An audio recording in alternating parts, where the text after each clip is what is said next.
Hi, my name's Tara. This is my dog Saber, and my assistant Dave. I'm going to talk about anatomical terms on my dog. So we have the anatomical planes first. We have the sagittal and median. So median goes down through the spine, right through the center of the dog. Sagittal is any plane next to it going downward through the dog. So cutting down like this through the dog. So median, sagittal. We also have the dorsal and ventral planes. So dorsal, pretend that we're cutting through the dog this way.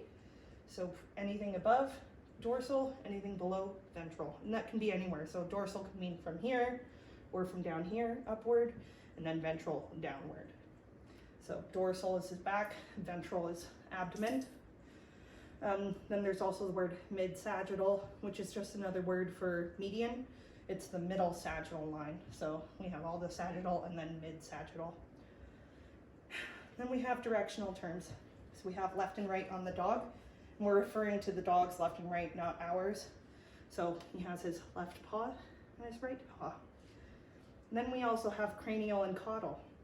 So cranial is referring to the front of the dog, towards the dog's head, towards the cranium, whereas caudal goes towards the back of the dog, caudal. Then we also have rostral, which when we're talking about his head, his cranium, we can't use the term cranial because this is his cranium. So we have the terms rostral, which is the muzzle, nose bone, and maxilla, versus the caudal part of his skull. Then we also already discussed dorsal and ventral on his body. However, we also have dorsal on his limbs. So on his limbs, when he's laying down, this would be the dorsal side, the top side of his leg, the front. Same with the hind, the front of his leg is dorsal. Whereas the back is referred to palmar or plantar. So the palm of the paw going up, backward up the leg. And same with the back, which is plantar. So from the base of the paw upward. So we have dorsal, plantar, dorsal, and palmar.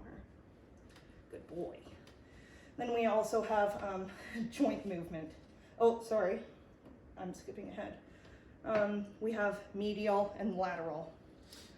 So medial goes towards the middle of the body. Lateral refers to the side of the body.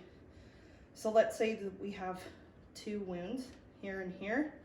This one would be lateral, and this one's medial because it's closer to the middle, and this one's lateral, away.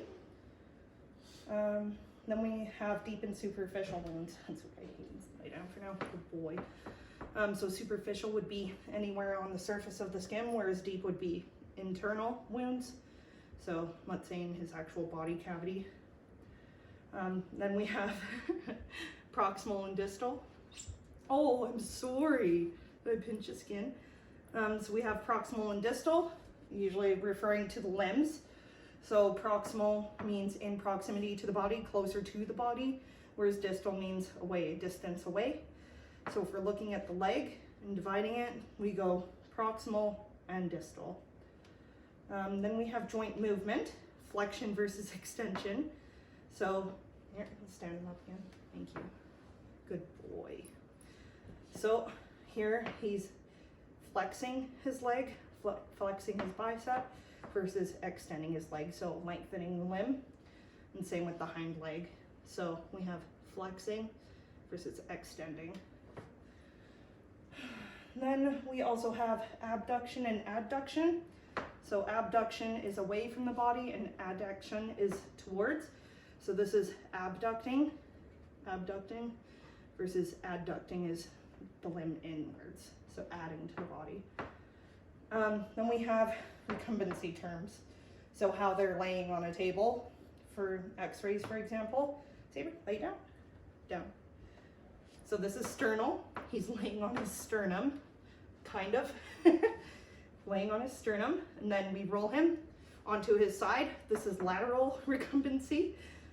And then we have dorsal recumbency. So he's laying on his back. He's a very good boy. And then anywhere between dorsal and lateral, that's oblique recumbency. So any other angle that isn't perfectly vertical or horizontal, that's oblique. And then a few regional terms. Up, good boy, up, good boy. So I chose flank, which is between his last rib and his hind leg. So this here is his flank. We have his muzzle. So on his cranium, it's referring to his rostral face.